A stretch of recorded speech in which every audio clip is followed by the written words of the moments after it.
Malaysia is entering 2026 with a major shift in the way companies recruit talent, and contract hiring is taking center stage.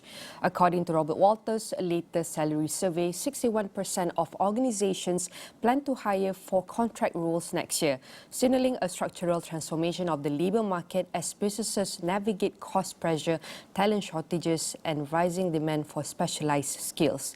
Robert Walters' Malaysia country manager Gan Hua Choon says this transition is not just a temporary reaction, but a long-term strategy that is redefining how organizations build and scale their workforce.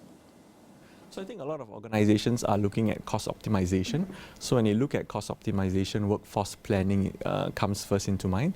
So essentially when they're doing their workforce planning, they want to identify contractors to come and take on short-term projects that they are currently embarking on. So this will then help with manpower planning to make sure that they don't overhire certain employees. So that's been the main drive for the rise in contract hires. We also see trends where employees need maternity coverage on short-term assignments where they have employees going on short-term maternity coverage, and that's where contract hires are also in demand at the moment. Professionals too are embracing the shift, with 78% of workers open to contract opportunities under the right conditions. Gan views the shift as a positive development.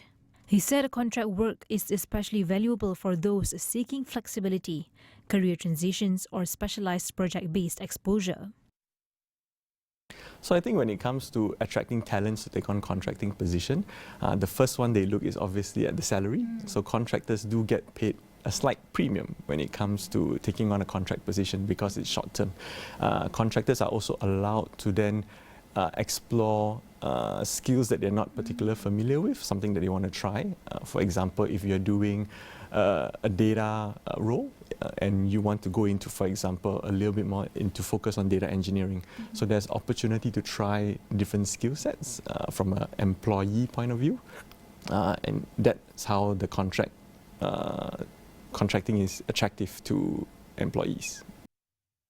With contract hiring becoming more mainstream, Gan believes the shift will ultimately strengthen the job market. While competition for talent may intensify, the rise of flexible roles will drive skills development and improve workforce productivity. So I think when it comes to contracting, a lot of the main focus of employees is that they are worried about stability. But if you look at the labour market right now, attrition rate for organisations hovers around between 15 to 20%. So whether you're in a permanent job or a contract job, you may leave if the job is not suitable for you.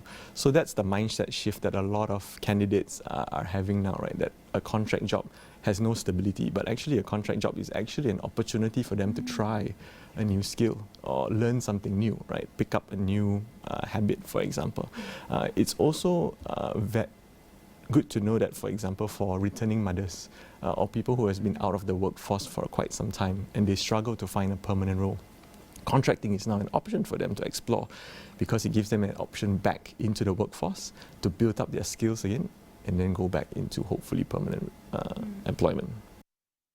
This shift is happening alongside rapid digital and AI adoption. As AI-driven projects roll out in phases, companies are bringing in short-term specialists such as data scientists, AI engineers, and domain experts to fill immediate gaps.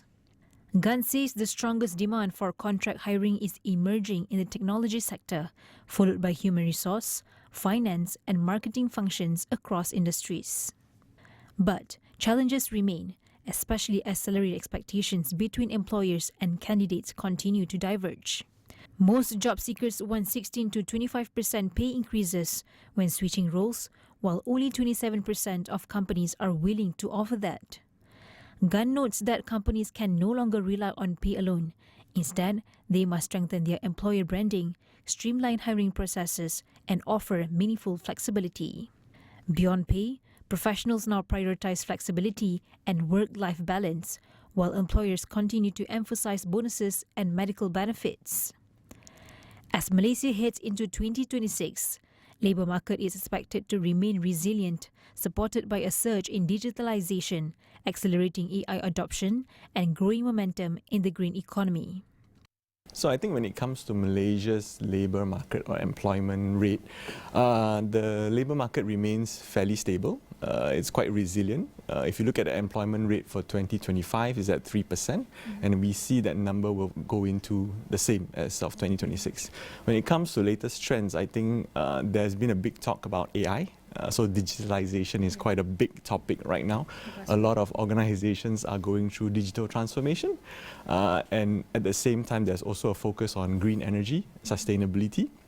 If you look, there are a lot of EV cars on the road now. So energy consumption is also a big market. So these are some of the latest trends when it comes to the employment market for 2026. And this is where we see quite a lot of demand for talents. When it comes to traditional talents, we are also looking at tech as the main factor in terms of hiring for talents in Malaysia. There's demand for candidates or talents who are data literate, who basically can translate what AI is telling us to help business make decisions. And I think these are quite highly sought after talents, as they are able to use relevant data to then help business make business decisions. And recently also Parliament has approved the 2025 gig worker bills, which has then led to a rise in contract hiring for talents, as they are now entitled to benefits such as EPF and SOCSO and other similar benefits that the permanent employees are entitled to. So there's quite a lot to talk about.